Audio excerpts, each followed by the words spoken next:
حدد المشرع المغربي حق المحامي بشكل مقتضب، وأن يشير إلى أنه دكتور في الحقوق وأنه نقيب سابق في لوحته التي يعلقها بالمكتب، إلى درجة أن النقاش يدور على أن النقيب الممارس في إطار التنافسية الشريفة لا يحق له أن يعلق أنه نقيب ممارس. فدار النقاش حول هذا المعيار التنافسي الذي بات يهدد. فمجلس المنافسة بالمغرب يتدخل في تصنيف خدمة المحاماة إلى شقين: الشق الذي كما قال الزميل المحترم ودخل الحيز التنفيذ في 1/2012 المادة 60 من اتفاقية الغاتس لسيرفيس التي بقيت لمدة من 94 إلى 2012 إلى النظام الداخلي الذي صدر في الولاية التي أتشرف بتمثيل الزملاء فيها داخل المجلس، المادة 45 لتتمم النقص الذي كان لدى التشريع. كأن جميع التشريعات وأقولها تسمح للهيئات أن تتدخل لضوبطة الممارسة الإعلامية للمحامي، فنجد على أن تلك المادة قد تمنع على كل محامي أن يستعمل الوسائل الإشهارية. ووقع أن تدخل السيد نقيب الممارس الحاضر معنا أن يمنع زميل من أن يرتدي البدلة في برنامج إذاعي أو بدونها وتكون ملصقة في واجهة إشهارية لبرنامج، على أساس رغم أن البرنامج هو ذو بعد حقوقي وتكويني في إطار حق المواطن في المعلومة القانونية، إلا أن السيد نقيب تدخل بهاجس استباقي لتفادي ذلك الوقع الإشهاري الذي قد يخلق قد أقول شنآن ما بين المحامين، وقد يكون السابقة تسمح للزملاء باستعمال سائر الآليات. والخطر الذي بات يهدد المهنة في البلدان الأنجلوسكسونية هو أن المحامي يمكنه أن يقوم بالفلاير ويوزعها على المنازل، بل قد يقوم بالتوجه إلى الشركات، فأصبح خطر يهدد المهنة وهو التسويق المهني والإعلامي قد يهدد مهنتنا في العمق.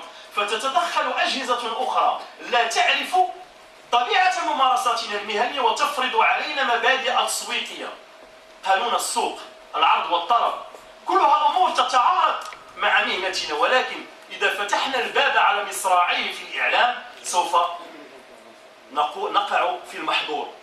ولماذا أقول المحظور؟ لأن جميع التشريعات المقارنة جعلت من بين بعض الوسائل هي وسائل محظورة للمحامي أن يستعملها، وجعلت بعض المعلومات التي تعتبر مضمون الالتزام بالإعلام وبالإشهار محظورة، وخصصت فقط المعلومات الجائزة والمعلومات الضرورية العمومية. أعرج بعد هذا إلى استعمال وسائل الاتصال والمعلومات الحديثة. لا غرو أن لا أحد سوف يختلف معي على أننا نحن في حاجة إلى استعمال هذه الآليات في إطار المقاربة التي أصبحت تستعمل في تدبير القدرات وفي تدبير عامل الوقت والزمان. ولكن أصبحت هناك التزامات غير مكتوبة في القوانين المهنية، ولكن قد تدخل في شق الأعراف والتقاليد، في أخلاقيات المهنة، هي التي تكون السلاح الذي قد يستعمل ضد المحامي لجره أمام المساءلة والتأديب. أقول هذا ولماذا؟ لأنني عندما سوف أستعمل تلك التقنيات وأنا لست بالرجل المتبصر، أنا رجل مهني من الناحية الواقعية، أحترم قواعد المهنة وأخلاقها، أمارس وفق قانون وسلوكيات وقواعد التأديبية، ولكن عندما أدخل إلى عالم افتراضي، لماذا؟ لأن هناك تقنيات باتت تستعمل لتهدد أمننا المعلوماتي التي إشهارية خطيرة، وترد على مكاتبنا العديد من الإيميلات ونفتحها هكذا، ولكن فيها تقنيات التجسس، ويمكن بمجرد أن يدخل إلى جهازك ويستخرج كل المعلومات التي هي واردة به. وهنا أتفق مع السيد نقيب عمر ويدرا عندما كنا نناقش النظام الداخلي وتحدثنا عن السر المهني وأدخلناه في المعطى والبعد الإلكتروني والبعد الرقمي للممارسة المهنية، وقلنا على أن المحامي إذا أراد أن يستعمل الآليات الإلكترونية ووسائل الاتصال الحديثة كأننا نطبق قاعدة الفقهية الغنم بالغنم، عليه أن يكون مؤهلا وأن يكون حريصا على ضمان السر المهني. ومن الصعوبة ما كان أن نضمن السر المهني الإلكتروني والرقمي.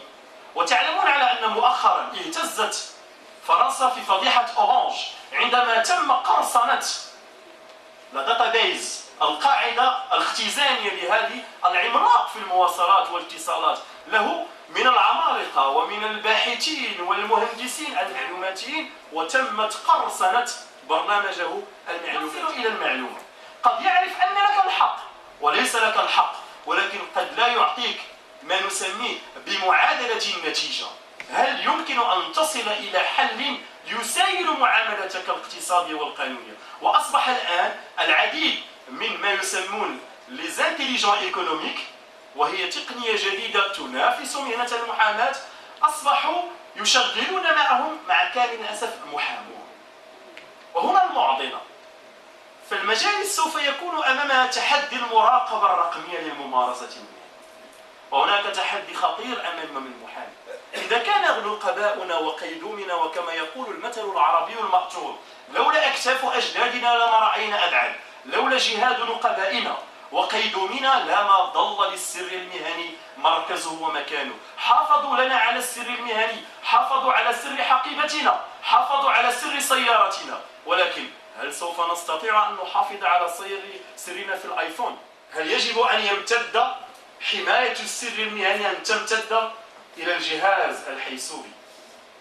وبالتالي على المحامي أن يتحين ويتريث عندما يريد أن يستعمل هذه الآليات بما لها من الخطورة بمكان. واسمحوا لي، هناك معضلة جديدة وكأنها الموضة. عندما تأتي صيحة من صيحات الموضة سيدي النقيب كل كأنه زمان الرويبضة، كل يتبعه دون أن يفكر ويدبر لماذا. أصبحت هناك تقنية the FAQ Frequently Asked Question، وهي تقنية يسألك المواطن عبر بوابتك الإلكترونية التي يجب أن نميز ما بين نوعين، البوابة المتجر والبوابة الواجهة. المغرب العربي مع سائر، خصوصا وأننا أصبحنا بوابة نحو جنوب الصحراء. وشكرا لكم جميعا. Monsieur le Président, ce que vous défendez aussi est très important. Oui, oui, bien sûr, bien sûr. Non, moi je suis... On peut être les deux. Alors on peut être les deux. Oui, on essaye. Moi, il n'y a aucune chance pour moi que ce soit les deux. C'est pas la peine. Il a construit un mur. Ma petite fille, elle a 18 mois, déjà elle surfe sur l'iPhone. Moi, je suis incapable d'allumer, alors donc c'est pas la peine de faire d'illusions. Mais je ne suis pas contre le modernisme, c'est loin de là. Mais je dis, c'est vrai, je termine parce que je dirais ce que je retiens de ce que vous avez dit en dernier, c'est très important. C'est vrai qu'il y en a marre de nous sous-estimer. Il y en a marre que chacun navigue de son côté. Il est temps quand même, l'Afrique du Nord, je parle toute l'Afrique du Nord, pas uniquement du Maroc, d'Algérie, de la Libye, de la Tunisie. Il y a des potentialités humaines, et vous en avez fait la preuve aujourd'hui. Il y a des potentialités humaines qui demandent une seule chose: à s'unir. On parlait de l'école romano-germanique, l'école anglo-saxonne. Où est-ce qu'elle est, l'école arabe? Voilà. Eh bien alors que quand on dit l'école Amazir, Rambo Amazir, mais c'est ça. Arrêtons de nous confiner dans ce statut de sous-développé éternel. Aïn Akhras. Eh bien, quand je vois que je suis bien encadré, j'ai de l'espoir. J'ai de l'espoir. Et je souhaiterais vivre jusqu'à ce qu'un jour, en plus au moins, parler de l'école romano-germanique et l'école anglo-saxonne à la troisième personne du singulier. Hein. Donc, merci beaucoup. On me demande de faire appel à la tribune à tous les conférenciers qui sont passés depuis ce matin. يتفضلوا أستاذ أستاذ طاجر أستاذ غناي ماذا بكم أطلعوا المنصة واستماعهم الجدي للمتدخلين، وأتمنى أن تكون المداخلات أو الموضوع مطروح في اللقاء في اليوم الدراسي. اليوم الدراسي قد كان في تمنيات الجد، فما على الحاضرين الذين يريدون التدخل رفع الأصابع فقط. محامي بمراكش، عضو الاتحاد الدولي للمحامين. أولا وقبل كل شيء أشكر جزيل الشكر الأستاذ النقيب نقيب بومرداس وكذلك السادة أعضاء المجلس الذين شرفونا بالدعوة، كما أشكر كل الزميلات والزملاء من الهيئة الشقيقة وكذلك من الجزائر الشقيقة. أشكركم على الدعوة. أولا وقبل كل شيء أثار انتباهي كما أثار انتباه زملائي العنوان اللي هو الحق المحامي والحق في الإعلام. لن أقف عند هذه النقطة لأن بعض زملائي أثاروا انتباهكم إلى هذا العنوان وكان هناك توضيح حوله. وهذا العنوان فرض علينا أن نتجاذب على دور المحامي في الإعلام، وكذلك جرنا النقاش إلى إشهار المحامين وكذا إلى استعمال وسائل التكنولوجيا الحديثة. أظن أن العنوان لا يفرض علينا أن نناقش بتفصيل بالنسبة للمحامي هذا الموضوع، وأتكلم تحت رقبتي وما نوجه السؤال غادي ندير غير ملاحظات التي عشتها من خلال تجربتي المتواضعة المهنية. هذا الموضوع ديال أولا الإشهار، وثانيا الإشهار والسر المهني، وسائل التكنولوجيا الحديثة والسر المهني. أقول أن أتكلم تحت رقابة زملائي أعضاء الاتحاد الدولي للمحامين الذين حضروا المؤتمرات الأخيرة وخصوصا أسئلة، لكن عندهم بعض الملاحظات نتركها في الأخير، لأن هنا لو بانيل دي انترفونون باش je voudrais en faire bénéficier à l'assistance. Donc je laisse les observations que vous avez en dernier. Pour ceux qui ont des questions. في هذا اليوم الدراسي وهو انه نقول لكم شنو كاين على ضوء العنوان. انا اعتقد بانه الان المغرب صدق على واحد القانون اللي كيقول ليس الحق في الاعلام ولكن الحق في المعلومه ايضا، وهذا الحق في المعلومه كتشارك فيها بطبيعه المحامي كمهني وكذلك كمواطن بمقتضى قانون المهنه ديال 2008، وهو انه الذي يريد ان ينشئ موقعا الكترونيا يتقدم الى النقيب بمشروعه والنقيب يصادق، واذا رفضه النقيب او ادخل عليه التعديلات فيجب عليه بطبيعه الحال ان يعلل قراره سواء بالرفض او بالقبول. التامين، تحدث احد الزملاء بانه التامين اجباري، بطبيعه الحال التامين اجباري في المغرب، ولكن نحن ايضا نؤمن جماعه، بمعنى الهيئات هي التي تؤمن وتؤدي على جميع المحامين. الان كاين في حدود 50,000 اورو تقريبا. بعض الهيئات كهيئه المحامين بالدار البيضاء رفعته ل 100,000 اورو، وبطبيعه الحال يمكن لكل مكتب حسب الاهميه ان يزيد في قسط هذا التامين، ويمكن ان يصل الى مليون اورو. ملاحظه اخرى باش ما تخطاش الحد اللي سميتو، انا غير باش نقول لكم اشنو كاين، ثم بعد ذلك عن المحكمه الرقميه في حدود 2020، وما يؤكد ذلك هو مسودة ديال مشروع قانون المسطرة المدنية الذي يتحدث لأول مرة على المواقع، وأن المحامي يجب عليه أن يتوفر على موقع وأن يتبادل المذكرات مع في بداية مع محكمة النقد، ولكن المخطط الآن التشريعي والمخطط يعني الموالي يتحدث عن أنه الأوراق ستندحر بصفة نهائية في أفق 2020. Ce remarquable. Vous ne connaissez pas, présentez-vous. أستاذة شنون du barreau de Bourg-Larbès. Voilà. Donc, je tiens donc à féliciter notre barreau, à leur tête notre jeune confrère, M. le bâtonnier, M. Maître Benanta, pour l'organisation donc de cette rencontre qui est remarquable du point de vue donc, des interventions et de l'organisation. Ceci dit, moi, ma préoccupation est que, bon, il avait dit tout à l'heure qu'il y a un conférencier, il ne faudra pas que ça s'arrête là. Et effectivement, je me pose toujours la question de l'opportunité de ces conférences. J'ai été émerveillée par le contenu. Bon, plus ou moins, vous voyez un petit peu l'assistance. Nous ne sommes pas très nombreux par rapport à la majorité, donc, des avocats qui normalement sont interpellés pour utiliser cet outil de modernité. Envisager des actions en aval. Il ne faut pas que ça s'arrête là parce que plus ou moins, nous qui touchons un petit peu donc, à l'outil Internet, on sait plus ou moins ce qui a été dit. Mais pour qu'on puisse réellement aider l'avocat à ce qu'il utilise cet outil qui est effectivement quelque chose de performant, qui lui permet de travailler mieux, plus rapidement, donc à moindre coût, pour qu'il y ait une fiabilité, etc.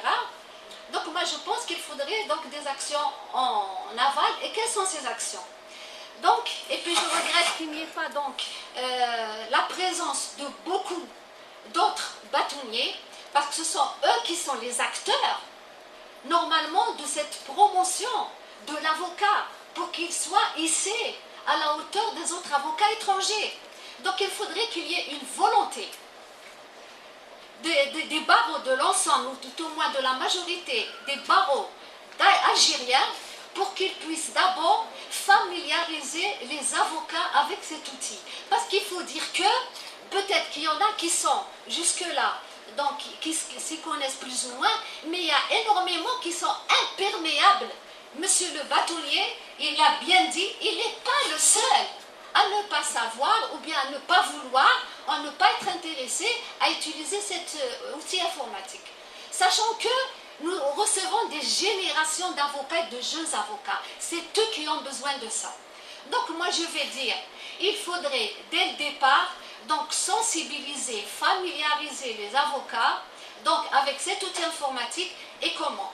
Premièrement avec les conférences, parce qu'on sait pertinemment, on fait des sessions, des régiments d'avocats, mais les conférences traditionnelles, hein, je suis là avec mon micro en train donc de transmettre aux futurs avocats, donc les stagiaires, des connaissances.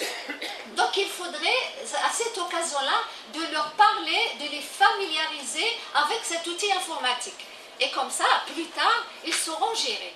Envisager des actions en aval. Il ne faut pas que ça s'arrête là parce que plus ou moins, nous qui touchons un petit peu donc, à l'outil Internet, on sait plus ou moins ce qui a été dit.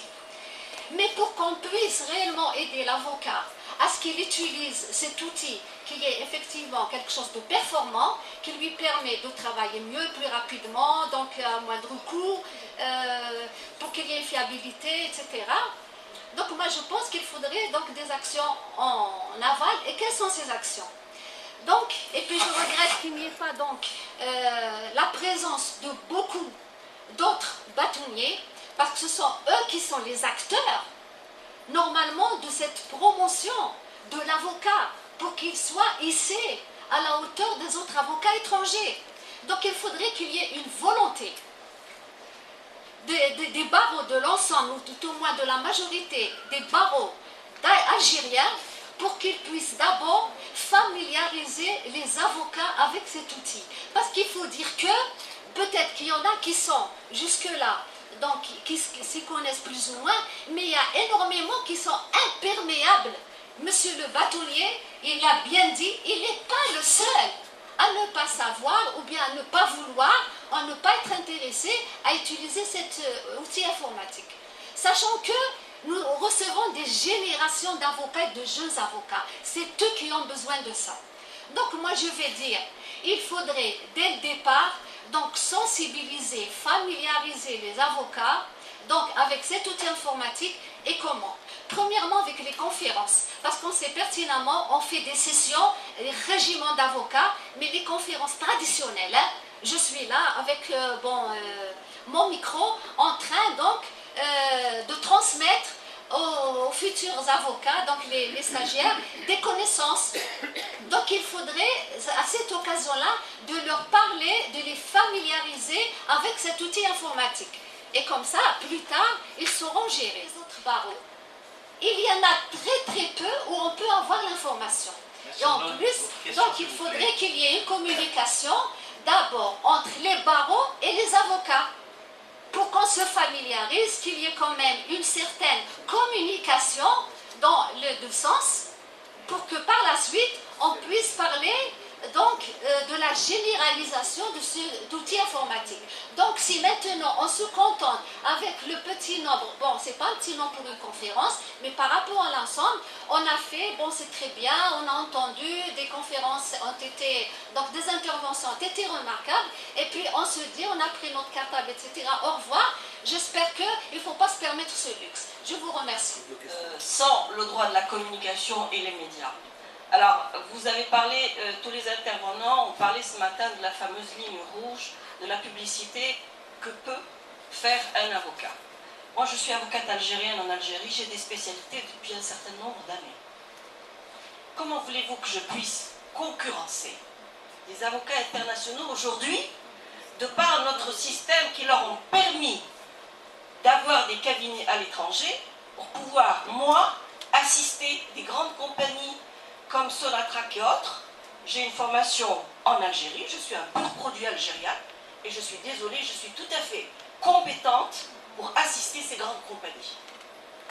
Et lorsqu'on me met un barrage de la publicité, en fait, notre métier, c'est de nous présenter, c'est tout.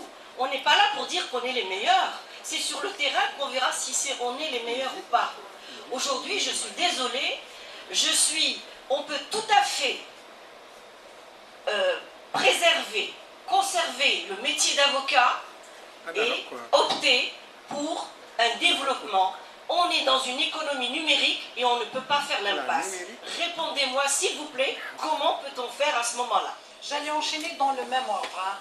Moi, ce n'est pas tant la mondialisation ou les nouvelles technologies qui me font peur, c'est ce pas en arrière qu'on fait à chaque fois qu'il est question de parler d'adhésion de l'Algérie à l'OMC, de l'ouverture du marché algérien, un pas en arrière. Il n'y a pas si longtemps, la loi 2013, اللي هضر عليها الأستاذ طاجر، كل القوانين المادة 34 المادة 4 المادة 70 من قانون مهنة المحاماة أعطت لنا واحد القيود، قيود اللغة، قيود الأفعال، قيود الإشهار، حتى التمثيل القضائي، التمثيل تاع المنظمة المحامين.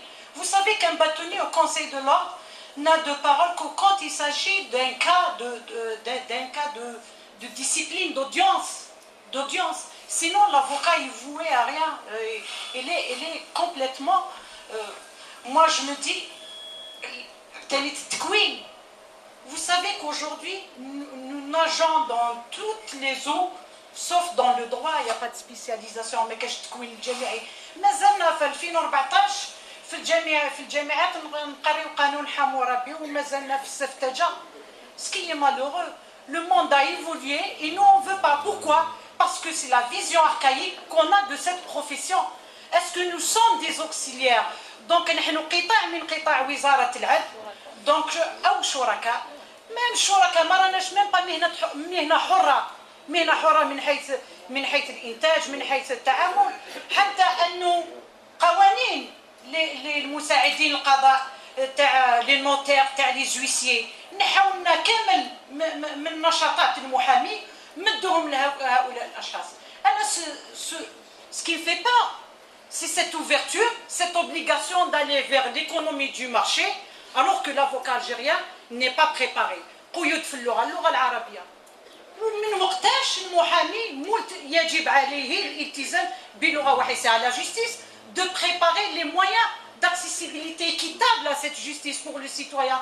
واحد ما يتقنش اللغة. Voilà, c'est à la justice de produire l'interprète. C'est pas au justiciable de faire cet effort, de parler dans une langue qu'il ne maîtrise pas.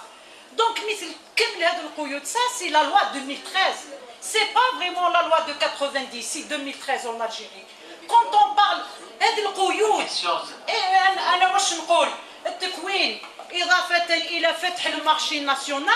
je suis encore désolée de le dire, parce que l'auخرين يتعاملوا بالقوانين تاعهم فرضت علينا لأن الأجنبي اقتصاديا il est en rapport de force. Moi, récemment, j'ai eu à faire une citation en France, je l'ai faite en arabe, on m'a demandé à traduire. Ce qu'on ne fait pas là chez nous, parce qu'il y a des rapports de force économiques, financiers, c'est ce rapport. Comment faire face?